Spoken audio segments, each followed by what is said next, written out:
Good morning mga Lodibes. Ayun, sana tayo nasa maayos na sitwasyon. Ayan, kung makikita nyo, July 25, ayan, umapaw na naman ng tubig dahil high tide. Ayan, nakita nyo, kulay tsokolate ang tubig, di ba?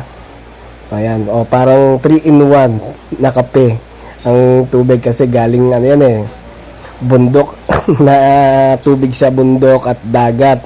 Halo yan. So, kaya ganyan yung kulay.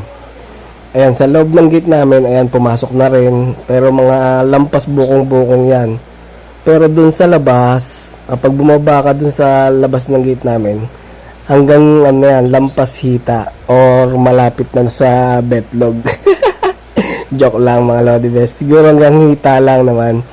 Pero sana wag nang umulan para hindi na siya tumaas ng tumaas.